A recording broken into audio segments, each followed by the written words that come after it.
G Telugu ప్రేక్షకులకు నమస్కారం. శుభమస్తు కార్యక్రమానికి స్వాగతం, సుస్వాగతం. మీ జాతకంలో ఎటువంటి సమస్యలున్నా, మీ భవిష్యత్తు గురించి తెలుసుకోవాలనుకుంటున్నా మీరు మా ఐవీఆర్ఎస్ నంబర్స్కి కాల్ చేసి రిజిస్టర్ చేసుకున్నట్లయితే మేమే మీకు కాల్ చేసి మీ సమస్యలకి పరిష్కార మార్గాల్ని సూచిస్తాం. మీ సమస్యలకు పరిష్కార మార్గాల్ని తెలియజేస్తారు జ్యోతిష శాస్త్రంలో డాక్టరేట్ పొందిన మన తొలి తెలుగు మహిళ సంధ్యలక్ష్మి గారు.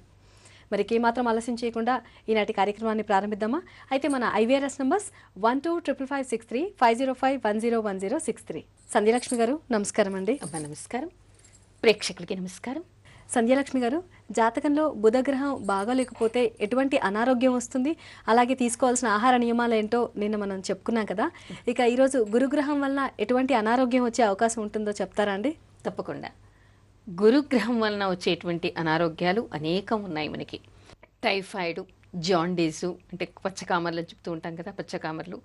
తర్వాత గాల్ స్టోన్స్ రావడం, గాల్ బ్లాడర్కి ఇబ్బంది ఏర్పడడం, ఆపరేషన్స్ జరగడం, ప్యాంక్రియాస్కి వచ్చేటువంటి జబ్బులు రావడం, లివర్కి సంబంధించినటువంటి జబ్బులు రావడం. అంతేకాకుండా గురుగ్రహానికి ఒక్కొక్క గ్రహంతో కలయిక ఏర్పడినప్పుడు ఒక్కొక్క అవయవానికి మనకి ఇబ్బందులు ఏర్పడుతూ ఉంటాయి. అంటే ఒక్కో అవయవానికి ఏ స్థానంలో ఉంది, ఏ గ్రహంతో కలిసి ఉంది అనే దాన్ని బట్టి కూడా ఆ జబ్బులు ఏర్పడుతూ ఉంటాయి. అయితే గురుగ్రహంతో కలిసి చంద్రుడు ఉన్నాడు అనుకోండి, ఆ ఇద్దరికీ కూడా రోగ సంబంధం ఉందనుకోండి, శరీరంలో వాపులు వచ్చేటువంటి అవకాశాలు ఎక్కువగా ఉంటాయి. అదేవిధంగా గురువుకి శనికి మూడో స్థానానికి సంబంధం ఏర్పడినప్పుడు చెవికి సంబంధించినటువంటి ఇబ్బందులు ఏర్పడతాయి. గురుగ్రహానికి, శనికి, బుధుడికి సంబంధాలు ఏర్పడ్డాయనుకోండి, శుక్రుడితో కూడా సంబంధం ఉంటే తప్పకుండా గొంతుకు సంబంధించినటువంటి ఇబ్బందులు, నత్తి రావడం, మాట సరిగ్గా రాకపోవడం, మాట్లాడలేకపోవడం, ఒక్కోసారి మొగతనం రావటం లాంటివి కూడా సంభవిస్తూ ఉంటాయి.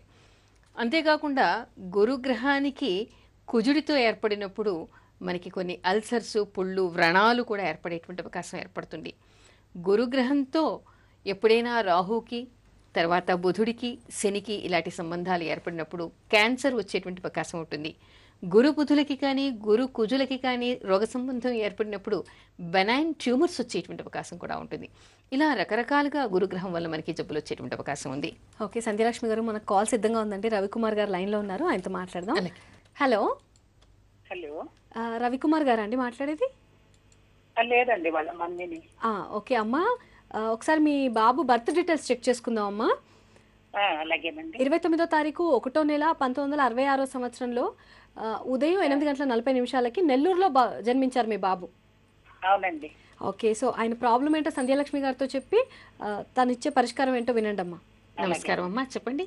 నమస్కారం అండి. అదేనండి, బాబు జాబ్ చేస్తున్నారు కానీ ప్రైవేట్ కంపెనీలో ఆయనకు ఎక్కడా సరిగా సంతోషంగా లేడు. మొన్న ఏవో కొన్ని గొడవలు వచ్చి 20% శాలరీ కూడా కట్ చేశారు. ఇప్పుడు ఆయనకు ఫర్దర్ ఎలా ఉంటుంది ఉద్యోగం విషయంలో? కట్టుకోగలుగుతాడా? ఉద్యోగ విషయంలో ఏ ఇబ్బంది లేదమ్మా, మీరు కంగారు పడాల్సినటువంటి అవసరం ఏమీ లేదు.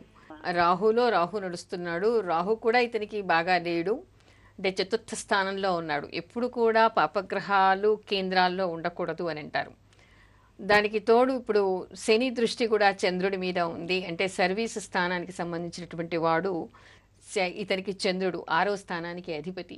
ఆ చంద్రుడి మీద ఉండటం వల్ల కూడా కొంత ఇబ్బందులు ఏర్పడుతున్నాయి. అంతే తప్ప పెద్దగా పర్మనెంట్గా వచ్చేటువంటి ఇబ్బంది అంటూ ఏమీ లేదు. ఇది ఒక టెంపరీగా వచ్చినటువంటి ప్రాబ్లం మాత్రమే. దీని గురించి ఎక్కువగా చింతపడాల్సినటువంటి అవసరం లేదు. తర్వాత లలితా సహస్రనామంలో రాజరాజేశ్వరి నుంచి సాగర మేఖల అనేటువంటి మంత్రం వరకు రోజు నిత్యం జపం చేయమని చెప్పండి. పై అధికారుల అనుగ్రహం ఉంటుంది, తోటివారి సహకారం ఉంటుంది, కింది వారి దగ్గర కూడా సహకారం ఉంటుంది. మానిటరీ బెనిఫిట్స్ అని కూడా మళ్ళీ బాగా అనుకున్నట్టుగా మళ్ళీ అతనికి అందుతాయి. ఓకే అమ్మ, విన్నారు కదా. సో మీరు కంగారు పడుతున్నంత ప్రాబ్లం ఏం లేదంట, చెప్పారు కదా. సంధ్యలక్ష్మి గారు చెప్పిన రెమెడీస్ తప్పకుండా పాటించండి. అండ్ మీ బాబుని కూడా టెన్షన్ పడొద్దని చెప్పండి. అమ్మ, ఇప్పుడు ఇందాక కావాలి రవికుమార్ గారు మదర్ని తీసుకుంటే ఆవిడ రాహు గురించి అని ప్రాబ్లం అయిందని చెప్తున్నారు. ఇలాగ రాహు శని అంటే భయపడతారు అందరూ, కానీ గురుగ్రహం వలన కూడా చాలా ఇబ్బందులు ఉంటాయంటారా? ఇందాక మీరు చెప్పినన్ని గురుగ్రహం వలన కూడా ఇబ్బందులు అంటే ఇప్పుడు మనం వ్యాధుల గురించి, ముఖ్యంగా ఆహారం గురించి చెప్పుకుంటూ ఉన్నాం. గురుగ్రహానికి అంటే ఏ గ్రహమైనా సరే, ఒక గురుగ్రహం మంచిది కదా, శుభగ్రహం అయినప్పటికీ కూడా గురుగ్రహానికి ఉండేటువంటి ప్రత్యేకత ఏమిటంటే దేన్నైనా వృద్ధి పొందిస్తుంది. అది ప్రాబ్లం కానీ ఎక్స్పాండ్ చేసేటువంటి ఒక లక్షణం గురుగ్రహానికి ఉంది. పెద్దది చేస్తుంది అనమాట. అంటే రోగస్థానానికి ఉన్నప్పుడు అది క్రానిక్ డిసీజ్ అవ్వటం, తర్వాత మనకి 9వ భావానికి అంటే మనకి మన పెద్దల నుంచి వచ్చేటువంటి ఆర్జించేటువంటి వాటికి కారకుడు గురువు అనమాట.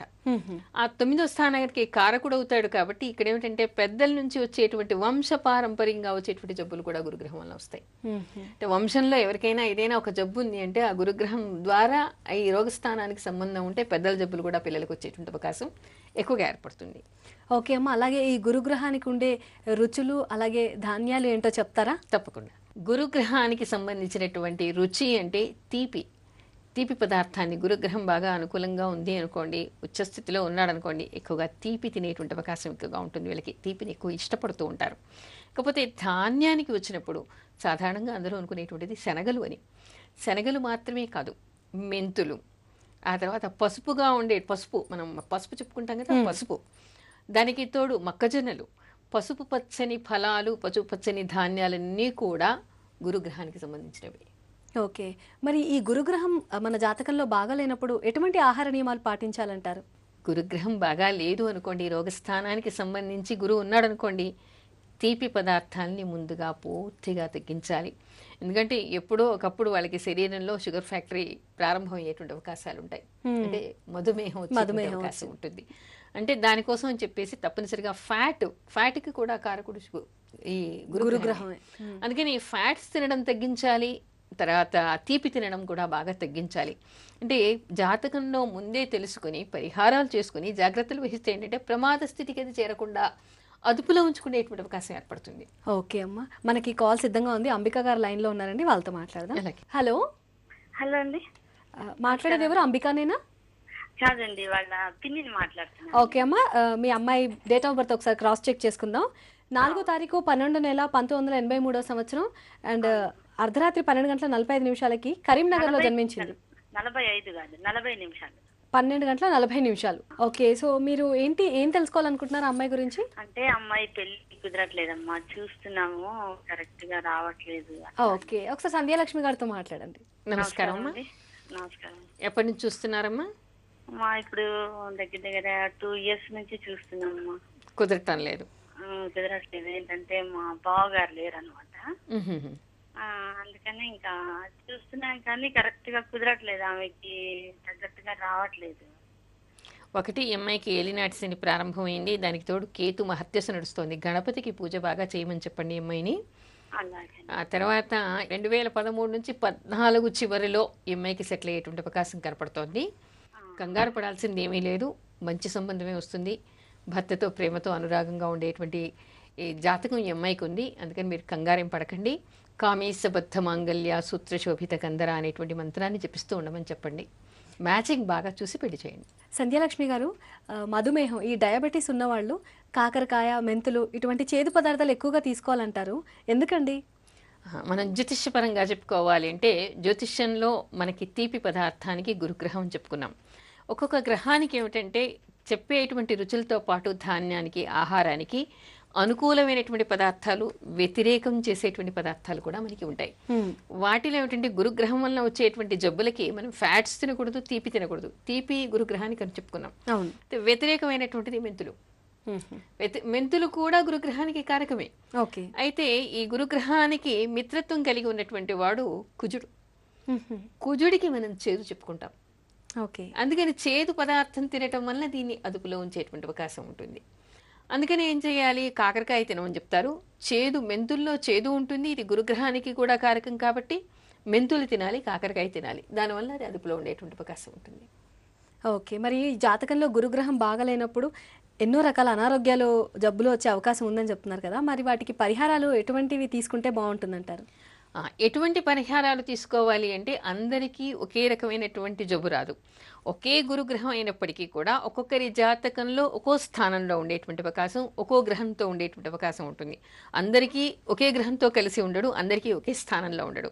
అందుకని ఎవరి జాతకంలో రోగస్థానం ఏ స్థానమైంది, ఆ స్థానానికి అధిపతి ఎవరు, గురువు ఎవరితో కలిసి ఉన్నాడు ఇత్యాదులన్నీ చూసి ఆ స్థానానికి, ఆ స్థానాధిపతికి ఏ గ్రహంతో కలిసి ఉన్నాడో ఆ గ్రహాలకి ప్లస్ గురువుకి కూడా పరిహారాలు చేసుకోవాలి. వాటి అధిష్టాన దేవతలకి కూడా పరిహారం చేయాలి. ఓకే, మనకి ఇంకొక కాల్ సిద్ధంగా ఉందమ్మా, కాలర్తో మాట్లాడదాం. విజయ్ కుమార్ గారు లైన్లో ఉన్నారు. హలో, నమస్తే అండి విజయ్ కుమార్ గారు. నమస్తే అమ్మా, వాళ్ళ ఫాదర్. ఓకే అండి, ఒకసారి మీ బాబు బర్త్ డీటెయిల్స్ చెక్ చేసుకుందామా అండి? 22 22 రెండో నెల 1979 సంవత్సరం, అవునండి. పుట్టినది సాయంత్రం సమయం 9 గంటలకు. రాత్రి 9 గంటలకు హన్మకొండలో. అవును సార్. ఓకే అండి, మీ బాబు సమస్య ఏంటో సంధ్యాలక్ష్మి గారికి చెప్పి ఆవిడతో మాట్లాడండి. నమస్కారం అండి, హలో. నమస్తే అమ్మా. చెప్పండి. మా బాబుకు మ్యారేజ్ చేద్దాం అనుకుంటున్నాం, ఇక్కడ కదులుతలేదు. ఉమ్, అట్లే ప్రమోషన్ కూడా ఎప్పుడు వస్తుందో రెండు అడగడానికి పెళ్లి చేద్దాం అనుకుంటున్నాం. మరి ఇంతకాలం మరి 79 అంటే ఇంతవరకు మీరు ప్రయత్నం చేయలేదా? ఇతను ఎవరైనా ఇష్టపడి ఫెయిల్ అయిందా? 1 ఇయర్ నుంచి చేస్తున్నాం అమ్మా, హైట్ కలుస్తలేదు. 79 నుంచి 1 ఇయర్ నుంచే మీరు ప్రయత్నం చేస్తున్నారా? అవునండి. ఇదివరకు ఎవరైనా ఇష్టపడ్డారా? ఉద్యోగం లేకుండే, ఇప్పుడే 2 ఇయర్స్ అవుతుంది ఉద్యోగం వచ్చి. ఉద్యోగమే కారణమా? ఎవరినైనా ఇష్టపడున్నాడా ఇదివరకు? లేదమ్మా, లేదా? లేదు, ఎవరు ఇష్టపడలేదు. ఆ ఉద్యోగం కారణమే చూసుకొని వద్దన్నాడు. ఉహుం. ఈ టైం కరెక్టేనా మీది? అవునమ్మా, టైం కరెక్టేనా? కరెక్ట్ అండి. కరెక్టే అయితే, టైం కరెక్టే అయితే ఇతనికి 2014 మే తర్వాత వివాహం అయ్యేటువంటి అవకాశం కనపడుతోంది. అంటే ఇప్పుడు వస్తా ఉన్నారు, ఏమన్నా సోర్సెస్ ఉంటే చేయమంటారా అని. మీకు కుదిరితే చేయవచ్చు, కానీ అవకాశాలు చాలా తక్కువ. అంటే మే తర్వాత, ఇప్పుడైనా సరే మే తర్వాత కొంత అవకాశం ఏర్పడుతుంది. ఓకే, సో విన్నారు కదండి ఆవిడ చెప్పిన రెమెడీ. అండ్ అంటే ఇప్పుడప్పుడే కాదు, ఇంకొక సంవత్సరం తర్వాతే మంచి అవకాశం ఉన్నట్టు అనిపిస్తుంది అంటున్నారు. అండ్ అప్పటి వరకు మీరు వెయిట్ చేయగలిగితే వెయిట్ చేయండి, ఆ లోపు అయితే చేసుకోమంటున్నారు. All the best for your future అండి. మరి ఈ గురువు అంటే బరువు, దానికి మరి ఆ బరువు పెరగకుండా ఉండడానికి పరిహారం ఏంటండి? ఇందాక మనం రుచుల గురించి కూడా చెప్పుకుంటూ, కుజుడికి సంబంధించినటువంటివి తినటం వలన అది అదుపులో ఉంటుంది. చేదు తినాలి, కాకరకాయ తినాలి, మెంతులు తినాలి అని చెప్పుకున్నాం కదా. అవునమ్మా. అదేవిధంగా ఫిజికల్ ఎక్సర్సైజ్ చేయడానికి కూడా కుజుడే కారకుడు. అంటే ఎవరికైనా ఆటల్లో కానీ ఫిజికల్ ఎక్సర్సైజ్ చేయడానికి కానీ కుజుడు కారకుడు అవుతాడనమాట. అందుకని కుజుడు సంబంధించింది ఉంది కాబట్టి ఇక్కడ వీళ్ళు కూడా ఏమిటంటే ఫిజికల్ ఎక్సర్సైజ్ ఎక్కువగా చేయటం, దానికంటే ముఖ్యంగా ధ్యానం చేయటం, యోగా చేయటం లాంటివి చేస్తే తప్పకుండా అదుపులో ఉండేటువంటి అవకాశం ఉంది. గురుగ్రహానికి వీళ్ళు పరిహారం చేసుకోవాలి, దానికి తోడు ఫిజికల్ ఎక్సర్సైజ్ చేయాలి, దానికి తోడు యోగా చేయాలి, సూర్య నమస్కారాలు చేయాలి. సూర్య నమస్కారాలు చేయటంలో ఏంటంటే ఇక్కడ 2 ఇమిడి ఉంటాయి. ఒకటి ఆరోగ్యం, ఇంకొకటి ఏమిటంటే సూర్యుడు గురువుకి మిత్రుడు. ఓకే. ఆ తర్వాత ఏంటంటే సూర్య నమస్కారం చేసే దానిలోనే ప్రత్యేకమైనటువంటి విధి విధానం ఉంటుంది. ఒక్కొక్క నమస్కారానికి ఒక మంత్రం చెప్తూ పడుకుని లేస్తూ చేసేటువంటి ఒక ఎక్సర్సైజ్ అందులో ఇమిడి ఉంటుంది. సూర్య నమస్కారాల్లోనే వ్యాయామం ఉంటుంది. అలా సూర్య ప్రార్థన చేయటం, సూర్య నమస్కారాలు చేయటం వలన కూడా వీళ్ళకి ఇది అదుపులో ఉండే అవకాశం ఉంటుంది. ఓకే, మరి ఈ జాతకంలో గురుస్థానం బాగాలేనప్పుడు ఎన్ని వేల జపం చేయించాలి, అలాగే ఎన్ని సంవత్సరాలు చేయించాలి? గురుగ్రహం బాగా లేనప్పుడు 16,000 జపం చేయించాలి. తర్వాత ఎన్ని సంవత్సరాలు అంటే అది మహర్దశ అనుకోండి 16 సంవత్సరాలు చేయించాలి. మరి అంతర్దశ అనుకోండి, ఒక్కొక్క గ్రహానికి సంబంధించినటువంటి దశలో అంతర్దశల కాలం మారుతూ ఉంటుంది. అంటే రవి అనుకోండి చాలా తక్కువగా ఉంటుంది, శని అనుకోండి చాలా ఎక్కువగా ఉంటుంది. ఒక్కొక్క మహర్దశలో గురు అంతర్దశ ఎంత కాలం ఉందో చూసుకుని అలా ఒక సంవత్సరానికి ఒకసారి 16,000 జపం చేయించడం, దానితో పాటు వీళ్ళు దానాలు కూడా కొన్ని చేయాల్సి ఉంటుంది. ఆ దానం ఏమిటంటే శనగలు దానం చేయటం, పుష్యరాగం కనక పుష్యరాగాన్ని దానం చేయటం, పసుపు పచ్చని వస్త్రాల్ని దానం చేయటం, పసుపు పచ్చని ఫలాలని దానం చేయటం, ముఖ్యంగా మామిడి పళ్ళు ఇలాంటివి దానం చేస్తే చాలా మంచిది. అమ్మ సంధ్యలక్ష్మి గారు, మనకు కాలర్ సిద్ధంగా ఉన్నారండి, వాళ్ళతో మాట్లాడదాం. శైలజ గారు రిజిస్టర్ చేసుకున్నారు. హలో. హలో, శైలజ గారు అండి మాట్లాడేది? అవునండి. శైలజ గారు, ఒకసారి మీరు మీ వారిది మీది డేట్ ఆఫ్ బర్త్ ఇచ్చారు కదా, ఒకసారి క్రాస్ చెక్ చేసుకుందామా?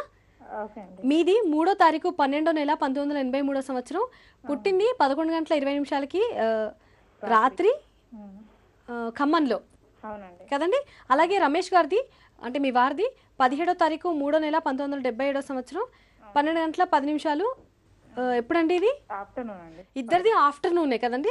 నాది నైట్ వస్తుందండి, 11:20 PM. 11:20 PM మీది రాత్రి, అండ్ మీ వారిది మధ్యాహ్నం 12 గంటల 10 నిమిషాలు. మిర్యాలగూడలో జన్మించారు మీ వారు. అవునండి. మీ సమస్య గురించి చెప్తారా ఒకసారి? అంటే మ్యారేజ్ 5 years దాటిందండి, ఇంకా సంతానం లేదు, దాని గురించి అని రిజిస్టర్ చేసుకున్నాను. ఓకే, హెల్త్ చెకప్స్ అన్నీ అయిపోయాయి కదా. ఒకసారి సంధ్యాలక్ష్మి గారితో మాట్లాడండి అమ్మా. అలాగే. నమస్కారం అమ్మా. నమస్కారం మేడం. చెప్పండి. అంటే ఎప్పుడు ఏ టైంలో మాకు సంతానం అందడానికి ఛాన్సెస్ ఉన్నాయమ్మా, దాని గురించి? ఒకటమ్మా, మీకు వచ్చే సంవత్సరం అవకాశాలు బాగా కనపడుతున్నాయి. వచ్చే సంవత్సరం అంటే 2014 మేడం.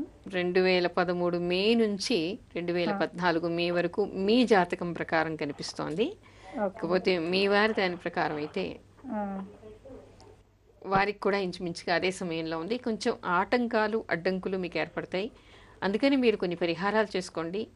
ఇద్దరు కూడా సంతాన గోపాలస్వామి మంత్రాన్ని, గర్భరక్షాంబికా మంత్రాన్ని చదవండి. సంతాన గోపాలస్వామి మంత్రాన్ని, గర్భరక్షాంబికా మంత్రాన్ని చదవండి. ఆ తర్వాత దానికి తోడు మీరు షష్ఠీ స్తోత్రాన్ని రోజు పారాయణ చేయండి. దంపతులు ఇద్దరూ కూడా ముందు లలితా సహస్రనామం, ముందు సంతాన గోపాలస్వామి మంత్రం, తర్వాత లలితా సహస్రనామం, ఆ తర్వాత గర్భరక్షాంబికా మంత్రాన్ని చదవండి. వెన్న, ఆవు పాల నుంచి తీసినటువంటి వెన్నని చేతిలో పట్టుకుని ఇద్దరు చేయండి. దాన్ని దేవుడికి నివేదన చేసి చెరిసగం దాన్ని తినండి. రోజు షష్ఠీ స్తోత్రాన్ని చేయండి. ప్రతి నెలలో 2 షష్ఠులు వస్తాయి. షష్ఠీ తిథి వచ్చినప్పుడు సుబ్రహ్మణ్య స్వామికి పూజ చేయండి. కృత్తికా నక్షత్రం రోజు సుబ్రహ్మణ్య స్వామికి పూజ చేయండి. అలా చేయటం వల్ల మీకు సంతానం కలిగేటువంటి అవకాశం ఏర్పడుతుంది. దానికి తోడు మీరు ఏదైనా వ్రత నియమం పాటించాలి అనుకుంటే మనకి పుష్యమాసంలో వచ్చేటువంటిది, అంటే పుష్యమాసంలో వచ్చేటువంటిది మొన్న అయిపోయింది అనుకోండి, లేదా మీరు ఏకాదశి వ్రతాన్ని 1 సంవత్సరం రోజులు చేయండి. చేసినా కూడా మీకు సంతానం ఏర్పడేటువంటి అవకాశం, సంతానం కలిగేటువంటి అవకాశం ఏర్పడుతుంది. ఓకే, విన్నారు కదా శైలజ గారు. సో మీకు మంచి సమయం రాబోతుందని చెప్పారు. అలాగే సంధ్యాలక్ష్మి గారు చెప్పిన రెమెడీస్ తప్పకుండా పాటించండి. త్వరలోనే మీ ఇంట్లో మంచి బుజ్జాయి పుట్టాలని, వారి అడుగులు మీ ఇంట నడవాలని మనస్ఫూర్తిగా కోరుకుంటున్నాం. అమ్మ సంధ్యాలక్ష్మి గారు, ఈ గురువు అందరికీ గురువులు ఉండరు కదండి, అందరికీ గురువు ఉపదేశం కూడా ఉండదు కదా, అటువంటి వారు ఏం చేయాలంటారు? అంటే మంత్రోపదేశం తీసుకోవడానికి గురువు అని భావించుకోవడానికి అని అడుగుతున్నారా? గురువు ఉండనటువంటి వాడు ప్రపంచంలో, సృష్టిలో ఎవరు ఉండరు. ఎందుకు అంటే ప్రతి మనిషికి మొట్టమొదటి గురువు తల్లి, ఆ తర్వాత తండ్రి, ఆ తర్వాత విద్య నేర్పించేటువంటి వాడు. కాకపోతే మీరు అడిగిన కాంటెక్స్ట్ ఏమిటంటే, ఏదైనా మంత్రోపదేశం తీసుకోవాలి అంటే ఏ గురువుని ఎంచుకోవాలి, అందరూ మంత్రాలు చేయగలుగుతారా, చేయలేరు కదా, అలాంటప్పుడు ఏం చెయ్యాలి అనేటువంటిది మీ సందేహం. ఏదైనా మంత్రానికి గురువు నుంచి ఉపదేశం తీసుకోవాలి, ఎవరి దగ్గరికి వెళ్ళాలి అనేటువంటిది తెలియదు. అయితే బీజాక్షరాలతో ఉండేటువంటి మంత్రాలు తీసుకోవాలంటే మాత్రం గురుముఖంగా మాత్రమే తీసుకోవాలి. దగ్గరలో అందుబాటులో ఉన్నటువంటి వాళ్ళని ఎవరి ద్వారైనా వాకప్ చేసి వాళ్ళ దగ్గరికి వెళ్ళి సిద్ధి పొందినటువంటి వాళ్ళ దగ్గర మంత్రోపదేశం తీసుకోండి. లేదు ఏదైనా ఒక నామజపం చేసుకోవాలి లేదా ఒక స్తోత్రం చేసుకోవాలి అని అనుకుంటే మనకి గురువులు చాలా మంది ఉన్నారు. ఆది గురువు మనకి శివుడు, దక్షిణామూర్తి. ఆ తర్వాత విష్ణు రూపంలో అయితే హయగ్రీవుడు, సరస్వతీదేవి, కృష్ణం వందే జగద్గురుం అంటాం. కృష్ణుణ్ణి, రాముణ్ణి, ఇలా అందరినీ విష్ణు స్వరూపం ఏ రూపంలో అయినా కూడా మనం గురువుగా భావించవచ్చు. శంకరాచార్యుల వారు, రాఘవేంద్ర స్వామి, సాయిబాబా, దత్తాత్రేయ స్వామి, వీళ్ళంతా గురుస్వరూపులే. మనకి వారిని మనం గురువుగా భావించవచ్చు. లేదు సూర్యభగవానుడు, లలితా పరమేశ్వరి, ఎవరినైనా మనం గురువుగా భావించి ఆ మంత్రాన్ని చేసుకోవచ్చు.